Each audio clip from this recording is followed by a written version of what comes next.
Essentially, I told my mentor that I was a dominatrix from graduate school. She was on my dissertation committee. She flipped the fuck out and withdrew all my letters of rec, which I found to be a bizarre decision to make with a dominatrix who's like notoriously vindictive.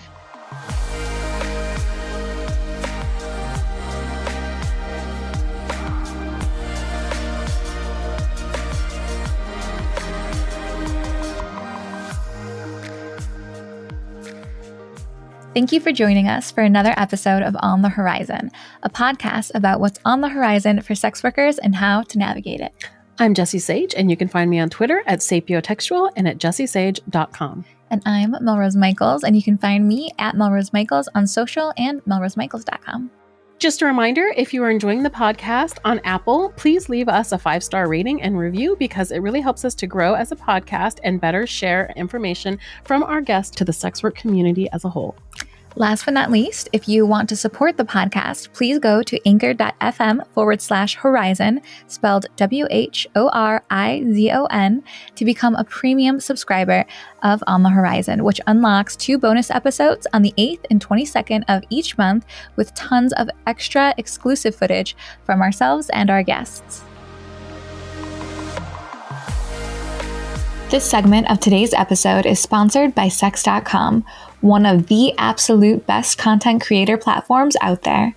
It looks better than any other, has a higher level of security than any other, and boasts over 3 million unique visitors a day scrolling through viral looped adult short form videos. Sex.com is like, well, sex itself. A lot of people do it. Some just do it much, much better than the others. Sex.com. If you're going to do it right. Welcome back to On the Horizon. This is episode 10, all about media, what sex workers can teach you about media correspondence. Yeah. So both of us have done lots of media. We have. I've gotten some fantastic press lately. And I mean, it's been a relatively good experience. Yeah. But there are things that get misquoted. And they choose terrible pictures. Terrible pictures. Yeah. So I have this one. So I did do you guys remember when, oh my gosh, I'm going to draw a blank. What's his name? Got in trouble because he got caught masturbating on, the New Yorker writer got caught masturbating. On Zoom? Yes. So, Gates? No, that was Gates. Another guy. No. Tubin.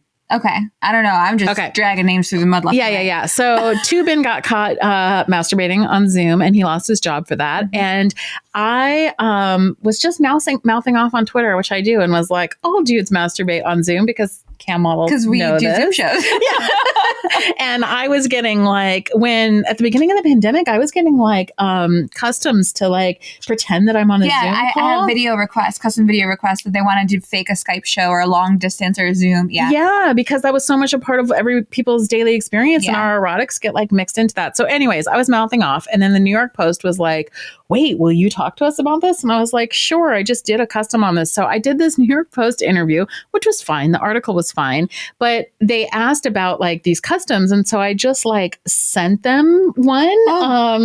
Risky. Yeah. But I gave them like the pictures, but not like the full video, but they must have just bought the video or something because they pulled a screen grab that I'm now like in the Washington Post with like a pen in my mouth, and I'm like, no.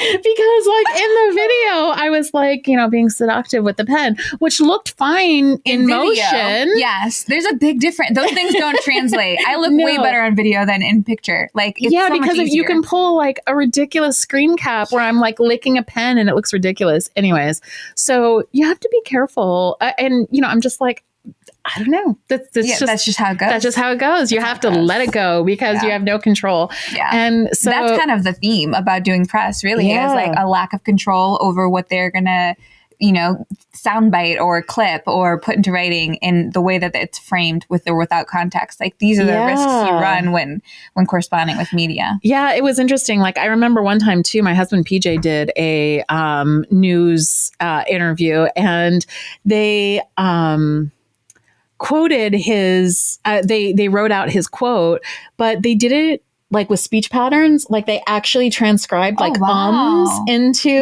the thing. Well, not like messy, but it's nice it was like to get tone across. Yeah, it came out a bit messy where he was like, they didn't have to write in the middle of my sentence, you know? Yeah. But like, it's interesting because you do have to be very aware of like the way that you speak when you're talking to media, because they might take every single thing that they'll take what suits them and their needs for sure. So I think that this is a powerful episode because right now we're at kind of a height in our industry where sex workers are getting the most press I feel like we've ever gotten. Yeah. In all honesty, because a lot of mainstream attention. Yeah. So knowing how to have those conversations in a way where you understand the ramifications and also how to navigate it, I think is incredibly important. So I really hope anyone that listens, we have amazing guests. We have Mistress Snow coming on to talk about her experience with the press. And I mean, her story is phenomenal. Yeah.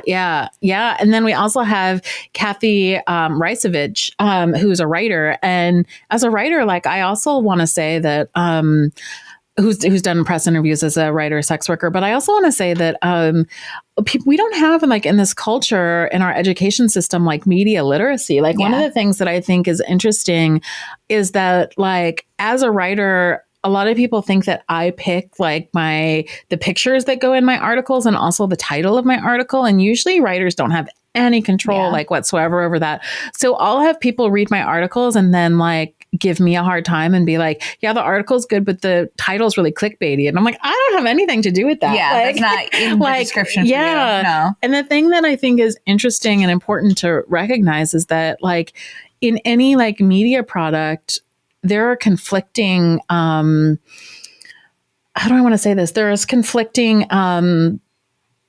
agendas on all the people who are involved. So like the writers like agendas to write the best piece possible. The interviewees agenda is to like get their point and their perspective across. And the like publishers agenda is to get clicks. And so those are sometimes competing, all those things that are competing. And so like as consumers, I think we need to be aware of that when we read something. But I also think that as sex workers, we need to be aware of how we're coming across, and both of our guests do a great job of that. Yeah. So I don't want to give away too much about our guests because their stories are theirs to tell and they're fantastic stories. But I know Mistress Snow really has an academic approach to what had happened to her, and she was essentially outed to her school. Am I saying that right? No, she told her advisor, and her advisor withdrew all of her letters of recommendation. Right. Yeah. Crazy so her advisor was trying to basically end her career over the fact that she was a dominatrix. Yes. And then with Cathy Reisenwitz, she does a lot of writing. So she has a kind of the opposite lens. Well, not opposite because she's a sex worker as well, but she has a unique lens at her approach to media. So yeah. I think this is going to be a fantastic episode. There's a lot of information to take away and how you can go forth and, correspond with media. So I hope you enjoy, and let's get into it. Sounds good. Today's episode is sponsored by ePlay, an adult live streaming platform creating an online ecosystem for creators to engage with their fans that's easy, exciting, and empowering. At ePlay, you earn 80% of revenue on everything from live streaming to private messages with your fans to your sub-club membership fan site. ePlay even allows you to earn money while you sleep with offline tips. Do what makes you excited, take control of your business, content, voice, and freedom as a creator. Consider joining ePlay today. Dr. Olivia Snow is a dominatrix, writer, and professor who researches sex work, technology, and policy as a Tech Impact Network Research Fellow at UCLA's Center for Critical Internet Inquiry. Her work stems from her graduate research on labor under American industrial capitalism and her 15 years of experience in sex work, and she's currently studying the surveillance of in-person sex workers by big tech and the violence of financial and social deplatforming. All right. Well, welcome, Mistress Snow. It is great to have you on the horizon. Yes, and great to meet you properly. Great to meet you too. Can you introduce yourself? Yeah. Wait, hold on. My dog is. Come here. Come on. Okay. Introduce your dog too, we want to please. see the dog too. Yes. Okay, so what's your dog's name? Lucy Snow is her. For those of you who are just listening, Lucy just licked Mistress Snow's nose. And it's perfect. Yeah. She gets really jealous when I like teach. She's like, "Who's she paying attention to? Why isn't it me?" But anyway, so my name is Mistress Snow. I am a dominatrix, writer and researcher. I kind of came to notoriety on sex work Twitter a couple of years ago when I wrote an article entitled "I told my mentor I was a dominatrix and she rescinded her letters of recommendation," which y'all may have read. I think I have a PDF somewhere I can send to you. And what happened is essentially I told my mentor that I was a dominatrix from graduate school. She was on my dissertation committee. She flipped the fuck out and withdrew all my letters of rec, which I found to be a bizarre decision to make with a dominatrix who's like notoriously vindictive even before this. It would have been bizarre anyway. Yeah, but like me specific, like I don't know what she was thinking. Anyway, so I wrote about it, and now she's a husk of her former self. And I have a new career researching sex work and tech. Okay, wow. all right. That's amazing. Yeah. So you actually like bounce back from that even stronger. Yeah. Yeah, she did me a favor. Right, Liz? Yeah. So what was the reaction actually to that article? Because you did kind of pop onto the scene with that, at least in the sex work world, like when you wrote that article. Yeah, I mean, like I had my little account that I was using for like IRL sessions, but I had like, 30 followers or whatever. But the reaction was mostly positive. People were pretty appalled. In like the immediate reaction, it was, pretty obvious months later that a lot of that was like the performative allyship that doesn't really mean anything. Oh, yeah. But yeah. But no, I would say on the whole, it started, at least with the academics, started a conversation about precarity and poverty and classism. And I think a lot of academics were like, wow, a dominatrix who's smart. And I'm like, do you have any fucking idea how many? Like, that's what my entire point is. We're everywhere. I love, like, there was, I don't know if you read this, but Lorelei Lee wrote a piece for N+1. And in it, she said, cash and consent. Yeah. And in it, she said something like, somebody said, but not all sex workers are smart like you. And she's like, every sex worker I know is like amazingly smart. Yeah, exactly. There's so many sex workers walking around with master's degrees. It's insane. I have a question actually regarding this topic and how you got outed and on that story in general. Do you draw any parallels? Because I know this was a big conversation in like, especially the dominatrix sphere of sex work when the Netflix series Bondage came out. I wonder what your thoughts were on that, because I saw a lot of negativity around it, which I could see the points, but I also saw positive, like at least there's a Netflix movie that is exposing sex work to the masses in its more relatable form. So I'm curious what your thoughts were on that too. Well, I only saw the first season, which I found just like highly irritating. Not necessarily bad, but like stupid. It was like a caricature of academia, a caricature of domination. Also, like a lot of it didn't really make sense. I was like, why are you? I hear that the second season and maybe the third are a lot better, and that they maybe like heard the critiques. I hope so. Yeah, crazy, right? I've been meaning to watch it. I just, haven't yet. Yeah. But I have heard I know the discourse has been that it improved a lot, like listened to the actual feedback. Interesting. Yeah. So we think about media a lot oftentimes with like the actual like press, but we don't often consider like the Netflix or like the spinoffs and the movies, because the way that those things impact sex work are wide and heavy, because that's how the masses in the mainstream is going to visualize, and their perspective lens is going to be affected, So I definitely wanted to ask that. I did a podcast maybe like 2 years ago, I think, on writing about sex workers and just like all of the tropes. Have y'all seen Killing Eve? No. Oh my God.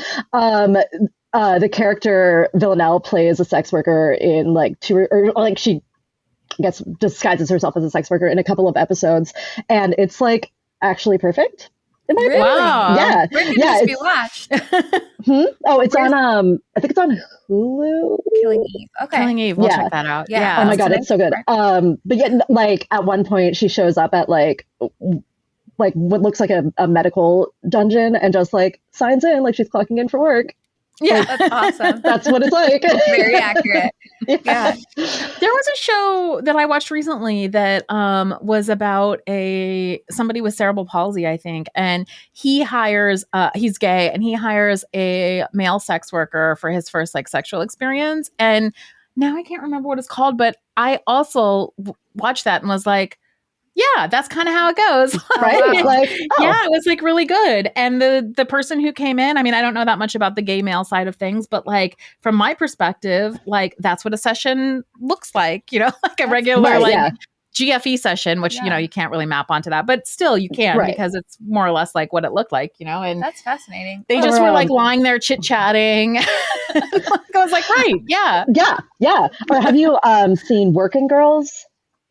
I haven't, but I know what you're talking about. Yeah. I'm trying to remember the name of. It's the same name. Like she has the same name as that woman in the 19th century who like massacred her family with an axe. Lizzie Borden.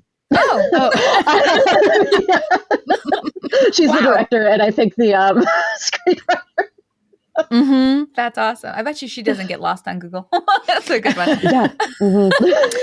We wanted to ask you also about, because you've done a lot of like press and you've spoken out about the experiences you've had and other topics related to sex work. What precautions come to mind immediately when you're dealing with the press? Like there's so many sex workers who listen to this who probably have never had to deal with the press, and with everything always evolving, you know, no one knows what tomorrow holds. There is an opportunity that they could be interviewed, and like what safeguards or precautions should they have in the back of their mind? Well, Lucy, so I kind of treat the press in the same way that I treat like a university Title IX office, which is like you are like to be on the defensive that, you know, they could possibly take anything you say and use it against you. That the thing that the reporter is building is a story, not like and I am like a tool for that they can use anyway. So, you know, I try to like just be really, I guess, reticent to include any details that are like, that could just come off the wrong way. What was I going to say? Oh, I also like, I recently spoke to the New York Post, and I was real apprehensive about it. I've done that too. And I'm curious what your experience was. Yes. Well, I am also in the New York Press with a terrible picture, but okay, go ahead. Well, I was like, I know New York Post, I'm sorry. Yeah. Well, I know they've doxed sex workers before. So I was like, what if I just talk to this woman and then I like, and then I see tomorrow, like, dominatrix outed at the address.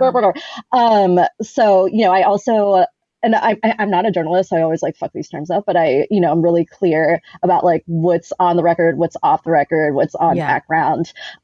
With this woman, I said like in no uncertain terms, like, listen, you, I know the Post history, so I need to know that this is safe. And she ended up like being really cool. But, you know, like getting all those clarifying details down, because there's so much that like non-sex workers don't know could dox you. Yeah. When they're like, how, like, even asking my age, I'm like, which I guess is now out there, but, you know, I've kept that to myself because I'm like unusually young for an academic, or like, you know, location, or like choosing a picture if like, you know, tattoos aren't photoshopped out or whatever. So trying to, I mean, you know, you can only see so much before it goes to press, but, you know, being like very concrete about like safety precautions. Yeah. And the other thing too, that off the record, on the record, like for those listening, like you need to say that before you start talking. You don't get to say it after. You say it after, they can use it. So like, be very clear. Well, did it, what was it? Scaramucci, one of Trump's like 10 billion press officers, secretaries. Didn't he send some like coked out email to like every journalist? I think he ended it like, and this is off the record. Oh, I think so. Like, I did hear that. That should have been in the subject line. Right. Or maybe just not send it. Yeah. Like maybe that. You know that Yeah, I don't know. Google Don't put it in Gmail has writing. Yeah. Gmail has a setting now where if you're past a certain time at night, like 11 p.m., it makes you solve a math equation before to let you send an email. Wait, what? Yeah, to prevent you from doing shit like that. I just heard about that. I didn't know Fascinating. that. Yeah, they're safeguarding everything. I need that for my work phone for like any text that comes after like 11. Just like, are you sure you want to reach out? Because she might not be happy with you. Warning. She might block your number for 2 a.m. Are you available? God, I recall in grad school, though, all the real fucked up drunk emails came at like 11 a.m. So. Oh, well, yeah. That makes sense. It checks out. Yeah. Yeah, my problem with the New York press is that like the interview is fine, but then I gave permission for like them to use a picture, but then the picture they pulled like a screenshot from a video that was like from the same set that I gave them, but not what I gave them, and I look like ridiculous. It is so bad. Oh no. I gave them a bunch of pictures to use, and they like did not. They went to my Instagram and just like they use a picture where I like just put like a little emoji over my face, and they're like, Mistress Snow has to hide her face with a raccoon emoji, and I'm like, yeah. I just don't know how to use Photoshop, and I refuse to learn. See, and that's why I'm really careful now about what I post on Instagram, because press often pulls from Instagram. Instead, I'm like, and then they'll pull something that is meaningless or supposed to be silly, or like supposed to be real life, and then they're pulling it for press. That makes me crazy because I noticed too that some of them will like just embed it instead of like screenshotting it. Yeah. But then the thing about that is I sometimes erase my or archive pictures. It later. Yeah. And then I went to see an article that I wrote, and like my picture was just blank. And I was like, oh. Yeah. Yeah. So I have to get them to put a different one. Yeah, it's a whole thing. So yeah. Anyways, one of the things that I've found in like doing interviews about sex work is how much work has to go into explaining like where we're coming from. And I was wondering how much like background you feel like you have to do when you're talking to people outside of sex work. Right. Yeah. So, I mean, I found with a lot of journalists, especially a lot of like mid-20s journalists who don't appear to come from massive wealth have also done sex work. Yeah, a lot of them. And yeah, a lot. And I feel like, I mean, some have disclosed that, but others you can just kind of like vibe with. Yeah. So yeah, they get it. But like, right. I think, well, what I usually do is explain, like, even right now, like, fucking UCLA owes me like $1 bajillion. I was supposed to have it like ages ago, and I don't have it. And rent is due tomorrow, right? So I'm like, okay, well, what would you do? You need to get $2,000 by tomorrow. Mm-hmm. Yeah. And then they're usually like, oh, okay. Like, yeah, you can't sit around and waste time. You know, this is like needed today. Right. And I mean, I hate that that still kind of rests on the only type of sex work that's valid or whatever is survival sex work. Right. Because like, I don't know, all work is survival. Like that's dumb. But I think that also helps highlight like the worker issue, and it's a good example of why like decrim would be preferable to like the Nordic model. Right. Even then, you know, could you imagine like having to wait for your like, I mean, and who knows, it's like, but having to wait for your like your whoring paycheck, like 3 weeks later, like, no, that would be awful. I need it today. Yeah. Right. That's why I'm doing sex work. Is for, I want to ask you a controversial question. And here it is. Great segue. I actually don't have, I'm just curious what you think about this. So, there are people who believe that nobody should be writing about sex workers except for sex workers. And then there are people who believe that we do need like allies who are working in journalism or in academia or in these other places who aren't sex workers, but who are like following that and doing a good job. Where do you stand on that? Do you feel like this like work can only be done by sex workers, or do you feel like that's too much of a burden to put on sex workers who are also just trying to get by? Right. Well, so I think, and a lot of, you know, that could put people on the spot of having to self-disclose. Right. So I try not to, I mean, you can tell if someone's a sex worker or not, like the way that they write about us. I mean,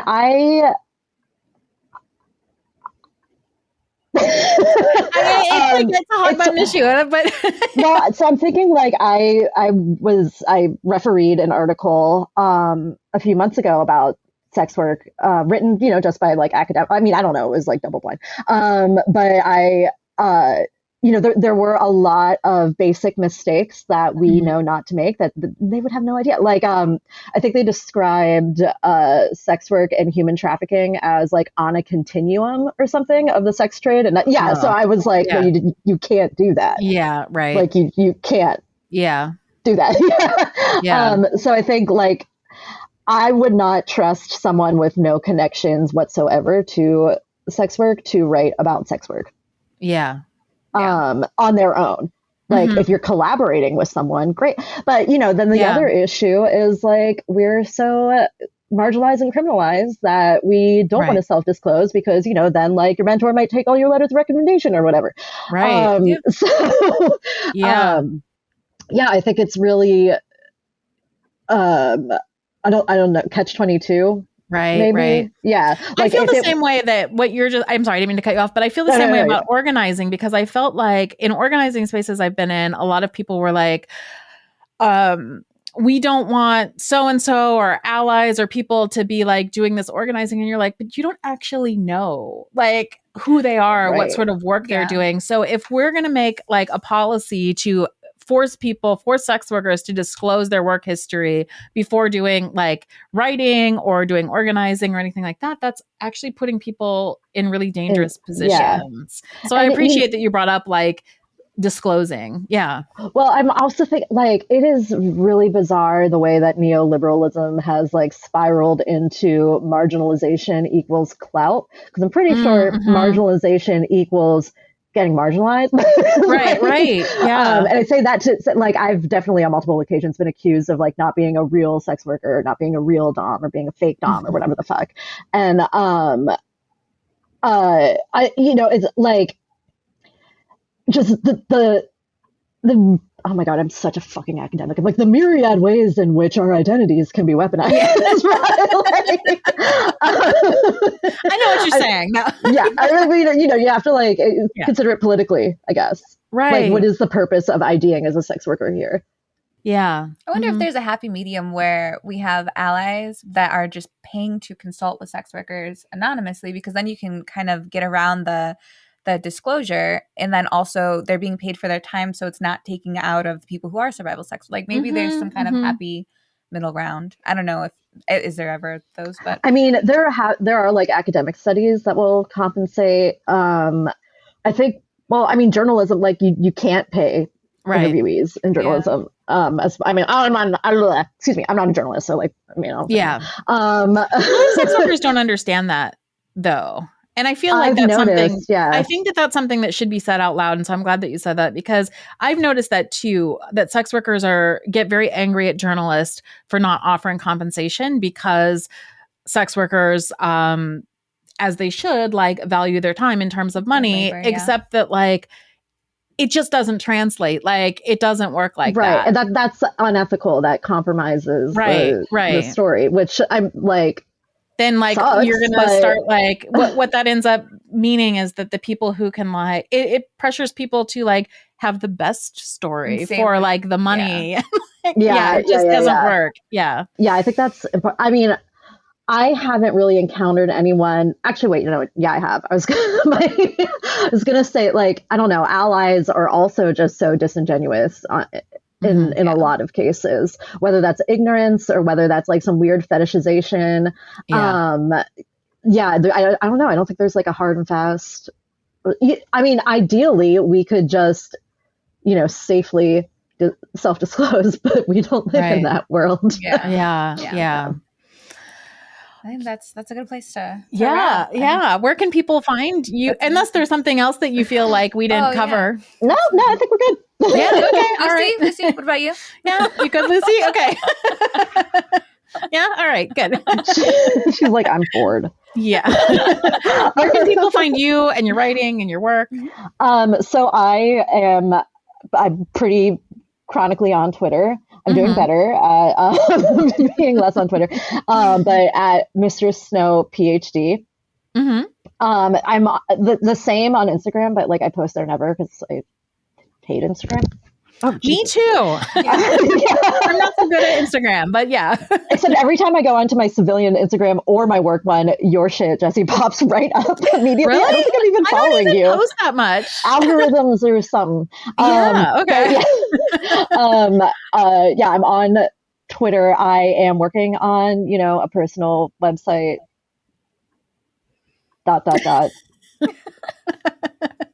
Am I going to do it today? That's what I did. No, I'm going to go back to like doom scrolling. Maybe one day.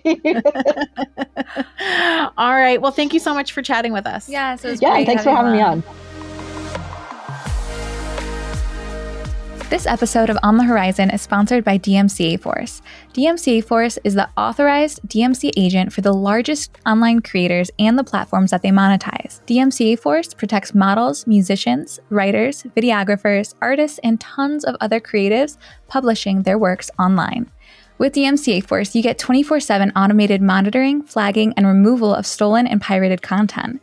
They use metadata and keywords relating to your work in collaboration with search engines to remove even the 10 to 15% of content on ghost sites that can't typically be scrubbed from the internet. They even offer the ability to fingerprint content and digitally watermark it as an added layer of security to protect the art you work so hard creating.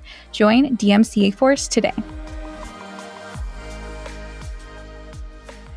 Cathy Reisenwitz is a writer and OnlyFans creator with bylines in TechCrunch, This Week, Vice, The Daily Beast, and more. Her newsletter is Sex and the State, and you can find it at cathyreisenwitz.substack.com. So welcome, Cathy. It is great to have you on our show, On the Horizon. Thank you so much for having me. Yeah. Can you introduce yourself? Absolutely. My name is Cathy Reisenwitz, and I am a writer, activist, and sex worker. I write at Sex and the State, which can be found at cathyreisenwitz.substack.com. Yeah, and you started doing OnlyFans and like content creation like after you kind of built your brand as Cathy, right? That's absolutely right. Yeah, I did some sugar babying in DC years ago and had pretty much left the world of sex work. And then in pandemic, I thought, all these awesome writers are getting on OnlyFans and monetizing their brands in this way. And I like taking naked selfies. And so let's give this a whirl. Wow. How's that been? How's the transition been for you? I mean, it's been amazing. It was, even the hard parts have been really good for me. Just confronting my internalized, slut shaming and stigma around should I be embarrassed about putting a picture of my butthole on the internet? Like everything in my worldview and ideals was like, no, but there was still this part of me that was afraid. And so confronting that and getting past it has been really, really good for me. And it's also been really good to, I've been writing and speaking about sex work for a while now, but just to get further into it and get further into what is the reality of doing sex work online in 2020 and 2021 and now 2022 has been really great. And it's the nicest place on the internet for me. So how did your perspective change when you started doing the work online, or when you say what was it like to do online sex work in 2020 or 2021? Do you feel like there were things that surprised you or you didn't know or changed your perspective when you started going down that road? Yeah, absolutely. I would say that even though I haven't experienced a lot of the problems that a lot of online content creators have experienced as far as financial discrimination, being kicked off of platforms, I have experienced the power imbalance between creators and platforms and been more sensitive to the power imbalances that exist there, the capriciousness of these platforms.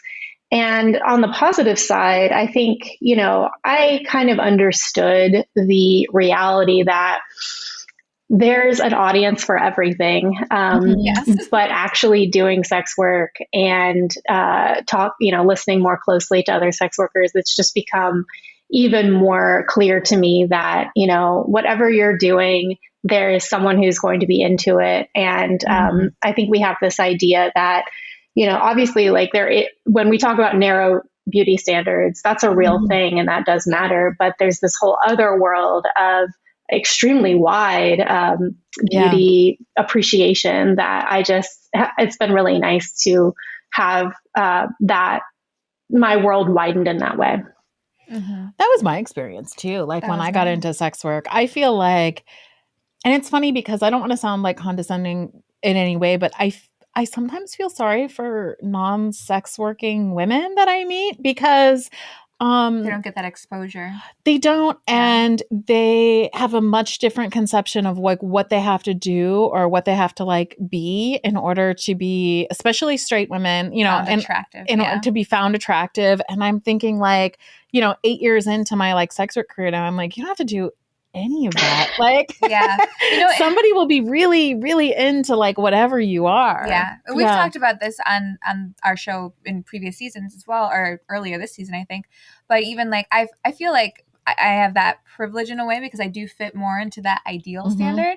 But my own experience was coming from like hating my own, like coming from an eating disorder background and coming from that and having to confront that in like a live webcam space where I'm seeing the thing I hate about myself most online, but I'm getting the feedback from my fans that I'm beautiful and I'm this. So for me, it was very self-correcting of like my own negative self-talk, and confronting that was super positive for me. So like that's the experience you can have when you're exposed to that wider variety of beauty as well. Yeah, totally. And I'm in the same boat as far as like in many ways I conform to conventional beauty standards, but even there's variation. And I've just found like if I trim my bush or I have a full bush or I gain some weight or I lose some weight or I take a video of myself smoking, it's just like whatever I'm doing, there's someone who's like, growing my armpit hair out, somebody's like into it. And it's just like, oh man, I really don't have to contort myself in any way. And I remember when I grew up evangelical and I used to hate pornography and now I make it. But it was in part because I had this idea that if I fell in any way outside of being a young, cellulite free, thin, tanned woman with big boobs, and like no man was going to find me attractive. And it's just like so not true. And I wish I could speak to that younger self and be like, listen, you are stressing yourself out completely unnecessarily. Right. It's funny you even said being tan because like I've talked about this to Jessie a lot. Like I have, as a redheaded ginger woman, like I've really struggled with my skin tone my whole life because I feel very like I'm not the California wavy beach tan girl. Like I'll never be that.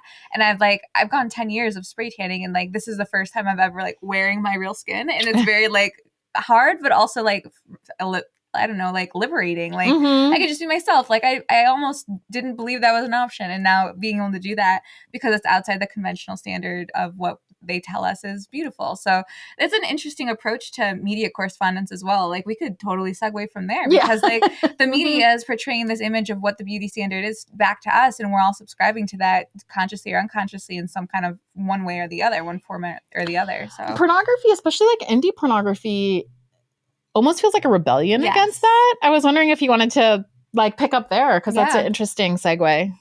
Yeah, I mean, I definitely agree. I think that indie pornography forces you to reckon with like the existence of and market for indie pornography forces you to reckon with the fact that the idea that there is one way to be beautiful or one way to be sexy or one way to have sex. And I think that that's something that is really underappreciated when it comes to porn is that, yes, it shouldn't be your primary method of sex education, but it can be super useful to figure out, okay, what am I into? What's interesting to me? What's possible? What's worth trying? And I think that one thing that the conversation leaves out when we talk about regulating pornography is that when you regulate any industry, what usually ends up happening is that the smaller producers have trouble complying with the regulations, and it just gives more market power to the dominant players. And I just don't think a world in which a few players dominate porn is going to be the world we want to live in, because then we lose a lot of that diversity. We lose a lot of that inclusion and a lot of that education. Yeah, absolutely. Yeah, That, that's I think that's the sad thing about, like, you were talking about the platforms too. Like, that's the sad thing about feeling like, sex workers are getting pushed off of any of the like platforms, like social media platforms, but also OnlyFans, all of these places that like there's been movement back and forth between like, are we going to let adult creators on it? Are we not going to let adult creators on our platforms?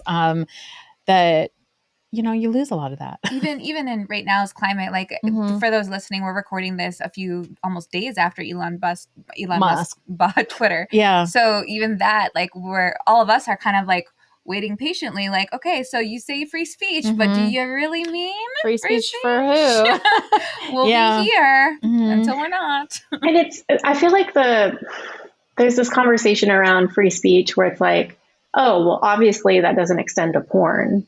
Yeah. When it's like, well, first of all, it absolutely does. But second of all, what's porn, right? It's an incredibly subjective, porous, ill-defined category. And so once you start saying porn's out, well, okay, is information about the pros and cons of transitioning porn? Is a absolutely. Fiction story that happens to have an erotic component porn?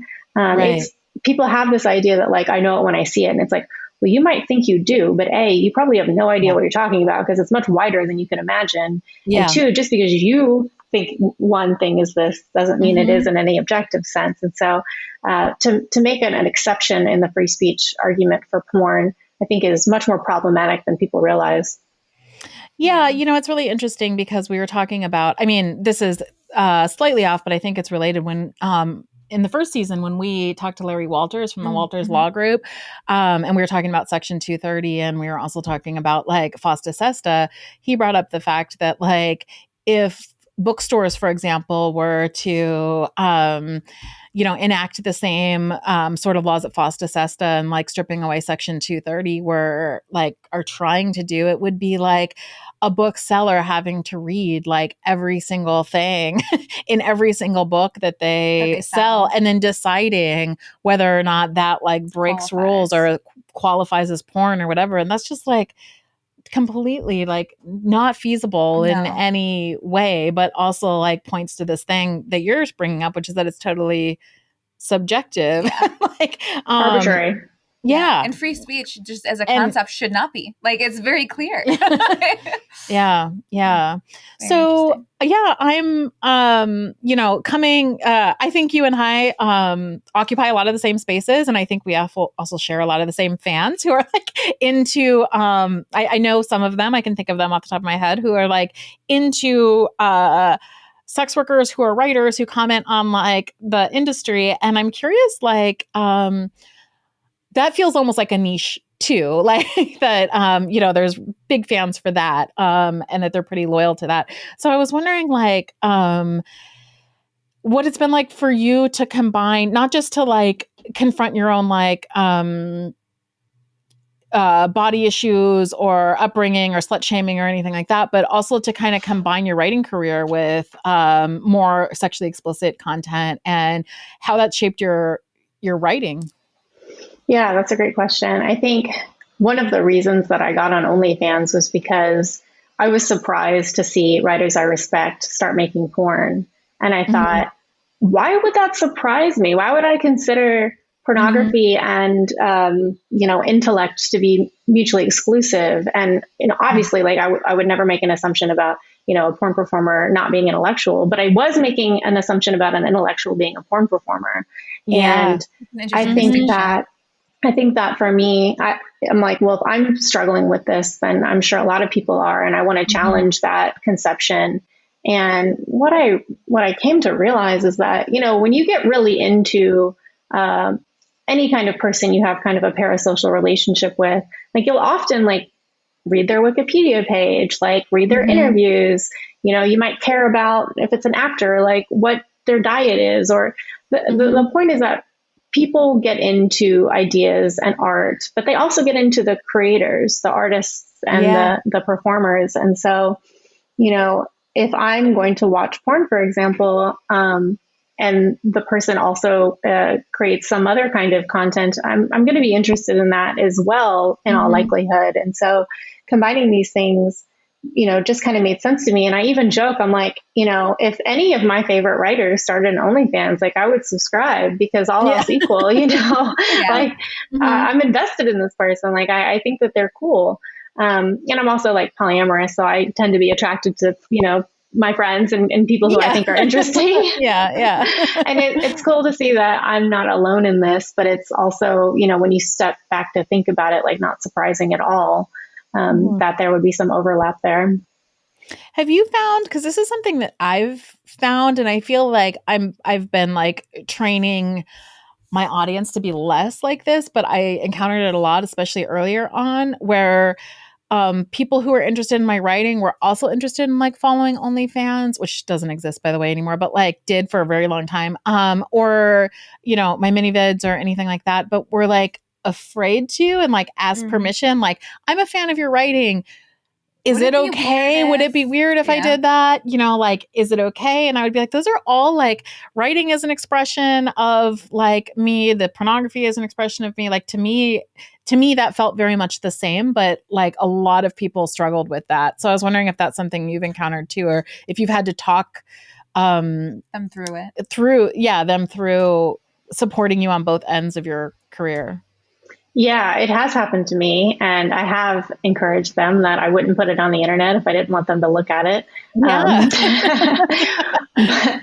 But I think, and going back to your earlier question about how it's changed my writing, I think it's forced me to, not forced me, but it was all part of a shift. I was super into land use policy a few years ago when I first moved to San Francisco, and then I got into sex work policy because what I saw on the horizon was a shift away from the war on drugs and into a war on sex. And it's something that I felt like wasn't getting the attention it deserved, especially relative to land use, which, obviously doesn't also get enough attention, but people have started to get into it. And so, I think it's gotten me to focus more on shame and stigma is a huge part of all of my work. And so, what is it about pornography that provokes such shame with people that they would feel like, oh, I might need permission to look at someone's porn. And one thing that I found that was super interesting was that when you look at the studies of porn addiction, what you find is that the thing that best predicts whether someone believes they have a problem with porn isn't how much porn they consume. It isn't how porn is impacting their lives. It's, do they feel ashamed, usually from a religious standpoint, of looking at the porn? And so when I look back on my career, I'm proud of the, great belfies I've taken. But what I'm really trying to accomplish is to give people an opportunity to look at the shame and stigma that they've been taught to feel and really consider whether that's serving them and whether that's coming from a place that's based on data and experience, or if it's just kind of something that they've been taught in an effort to control them and to keep existing power structures in place. Yeah. I think that's really interesting. Do you feel a responsibility when writing about these kinds of, shame and stigma topics? Because now, like more so now because you're creating content, because you're like, I want to educate these people who are consuming about why like this is acceptable or not acceptable, or how to deal with shame and stigma. Do you feel that at all? Honestly, I feel the opposite. Like I think I was writing about shame and stigma way before I started making porn. And I feel like making porn for me is about making money first and foremost. I want to retire early and write books and blog posts full time. But second to that is putting my money where my mouth is and saying like, well, I'm not ashamed of this. There's no reason for me not to be doing it. That makes sense to me. So I'm going to, walk the talk. Yeah. Can you talk about the decision to use your legal name? Yeah. Was that a hard decision? It was definitely something that I think there were two inflection points. One was coming out about having ever done sex work publicly. So I did that in Maggie McNeil's blog. I wrote a guest post, and it was kind of an agonizing decision. I definitely considered it for weeks or months, and it was scary to do. But then I had another inflection point when I was starting the porn career, but it was never a question of do I use a fake name? Because I started my career in search engine optimization. And so I tend to use my real name everywhere because it makes me more findable. But I think more importantly, I believe that everyone who is in a position to be out should be out, because you don't erase stigma any other way. Like, we didn't fight homophobia by people staying in the closet. We fought it by people bravely coming out and saying, everything that you assume about gay people, I'm going to blow up because you've known me this whole time. You know that I'm not X, Y, and Z. And it's just unfortunately necessary for people to come forward. And, if you're not in a position where you can do that safely, if you're in a custody battle, or you might, lose a job or housing that you absolutely need, you're under no obligation to come out. But I just knew, I didn't know, but I strongly suspected I was in a place where I could do so with, relative privilege and relative safety. And so I just felt it incumbent on me to not reify the shame of the situation by hiding that this is me and this is what I'm doing, to say, like, this is me, this is what I'm doing, and I'm proud of it. I'm not ashamed of it. And anyone who would have a problem with me as a result of me doing porn, I don't want in my life. And so that's worked out really well for me. Again, I'm extremely privileged. But I felt like it was incumbent on me to use that privilege to make it a little easier for people with less privilege to come out.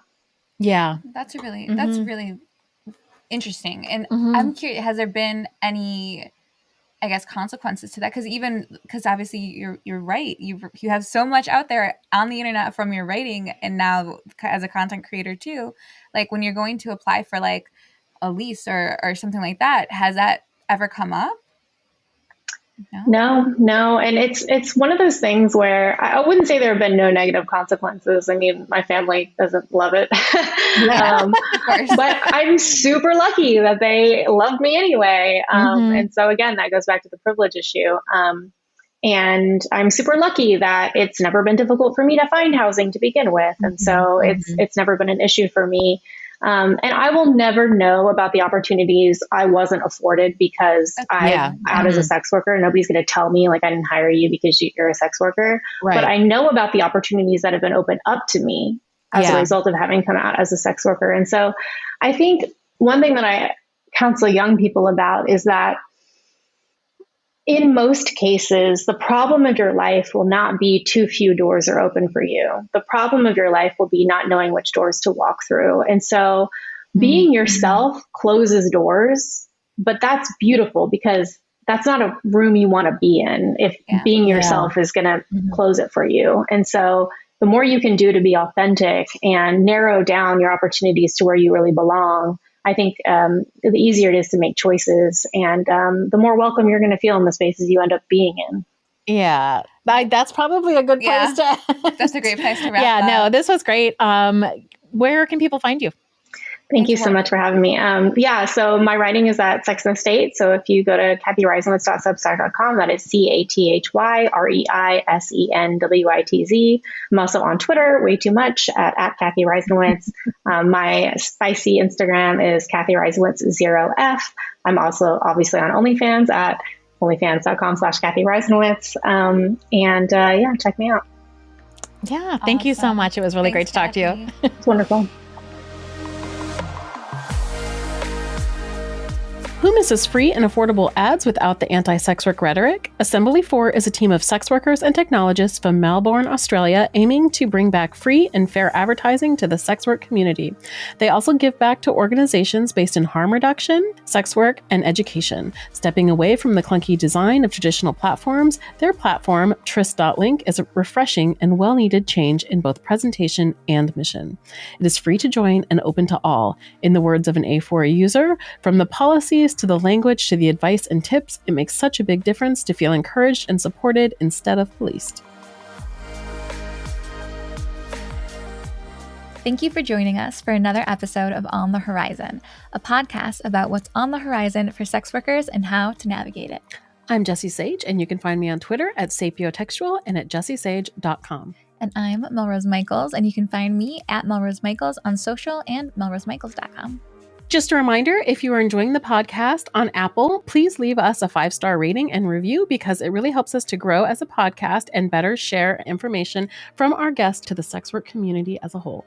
Last but not least, if you want to support the podcast, please go to anchor.fm/horizon, spelled WHORIZON, to become a premium subscriber of On the Horizon, which unlocks 2 bonus episodes on the 8th and 22nd of each month with tons of extra exclusive footage from ourselves and our guests.